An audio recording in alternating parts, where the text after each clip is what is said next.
কারণ শরীরে কারণানন্দে মন ভরে গিয়েছে।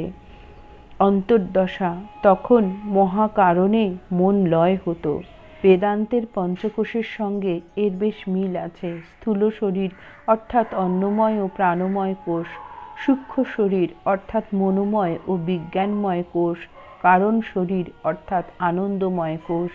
মহাকারণ পঞ্চকোষের অতীত। মহাকারণে যখন মন লীন তখন হতো সমাধিস্থ। এরই নাম নির্বিকল্প বা জড় সমাধি।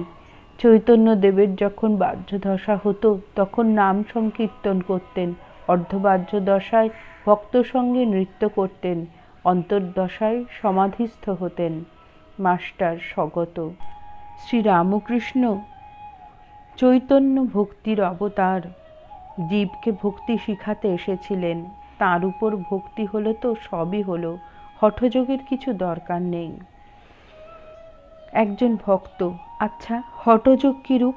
শ্রীরামকৃষ্ণ: হঠযোগে শরীরের উপর বেশি মনোযোগ দিতে হয়।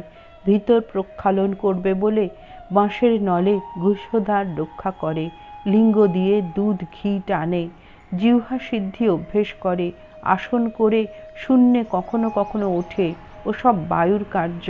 একজন বাজি দেখাতে দেখাতে তালুর ভিতর জিহ্বা প্রবেশ করে দিয়েছিল। অমনি তার শরীর স্থির হয়ে গেল। লোকে বললে মরে গেছে, মনে করলে। অনেক বৎসর সে গোর দেয়া রহিল। বহুকালের পর সেই গোর কোন সূত্রে ভেঙে গিয়েছিল, তখন লোকটার হঠাৎ চৈতন্য হলো। চৈতন্য হবার পরই সে চেঁচাতে লাগলো, লাগ ভেলকি, লাগ ভেলকি। সকলের হাস্য। এসব বায়ুর কার্য। হঠযোগ বেদান্তবাদীরা মানে না। হঠযোগ আর রাজযোগ। রাজযোগে মনের দ্বারা যোগ হয়, ভক্তির দ্বারা, বিচারের দ্বারা যোগ হয়। ওই যোগই ভালো, হঠযোগ ভালো নয়। কলিতে অন্নগত প্রাণ। জয় ঠাকুর।